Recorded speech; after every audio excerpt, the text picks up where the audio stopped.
Milton সমাদরের বিরুদ্ধে যে অভিযোগটা ছিল আপনারা বলেছেন, তাকে আমরা আজকেই গ্রেপ্তার করেছি। তার বিরুদ্ধে অনেকগুলো অভিযোগ, এবং সে তার বাড়ি হলো বরিশালের উজিরপুরে। সে তার উত্থানটা হচ্ছে তার বাবাকে পিটিয়ে সে এলাকাবাসী তারে ধরে এলাকা ছাড়া করে এখানে এসে কিছুদিন শাহবাগে একটা ফার্মেসিতে কিছু কাজ করত।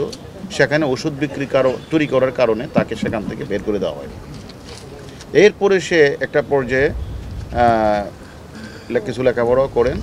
সে মিঠু হালদার নামে একটা নার্স, যে নার্সিং মেয়ে, যে পেশা নার্স, তাকে বিয়ে করার পরে সে তখন তার স্বপ্নে আসলো সে একটা ওল্ড অ্যান্ড চাইল্ড একটা কেয়ার সেন্টার সে স্থাপন করবে, এরকম একটা তার আসলো। তখন তার ওয়াইফকে নিয়ে সে মিরপুর এলাকায় একটা child and old age care নামে একটা প্রতিষ্ঠান খুলে। এখন সেখানে খুলে আসলে এই যে তার বাচ্চা শিশুদেরকে নিয়ে আসতো, আর বৃদ্ধ মানুষগুলি যারা সেখান থেকে মানে গরিব তাদেরকে নিয়ে আসতো। এরকমভাবে আপনারাও দেখেছেন, বিভিন্ন মিডিয়াতেও, সোশ্যাল মিডিয়াতেও ভাইরাল হয়েছে।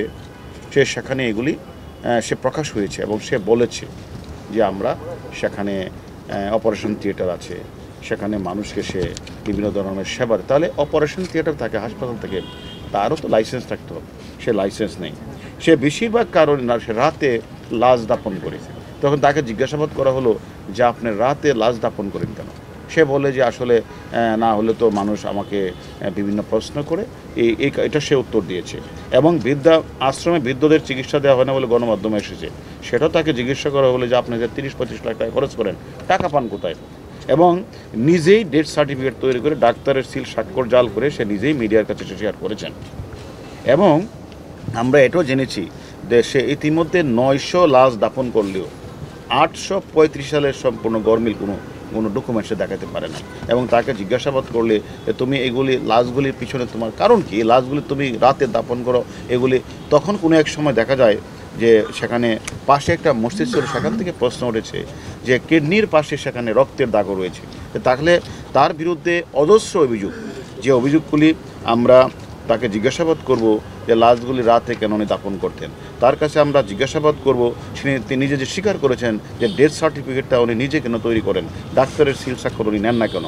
এবং সেটা একটা অনেকেই যারা তাদের অত একটা বাচ্চা শিশুকে দিয়েছে, অত বৃদ্ধ একটা মানুষ তার টর্চার দিয়েছে, যখন তার খোঁজ খবর নিতে গেছে তাকে সে সেখানে টর্চার ছেলে তাকে কিন্তু পেটিয়েছে। এরকম আমাদের অভিযোগ আমরা পেয়েছি। যে সব কিছু মিলিয়ে তার বিরুদ্ধে অজস্র অভিযোগ আমরা পেয়েছি। এবং সে এই টর্চার সেলে সে বলেছে তার 2টা আশ্রম রয়েছে, একটা হলো সাভার, একটা হলো সেখানে 500-700 লোক রয়েছে। কিন্তু সে খোঁজ নিয়ে জানা যাচ্ছে সেখানে 20-30 জন 40 জনের বেশি সেখানে লোক নেই।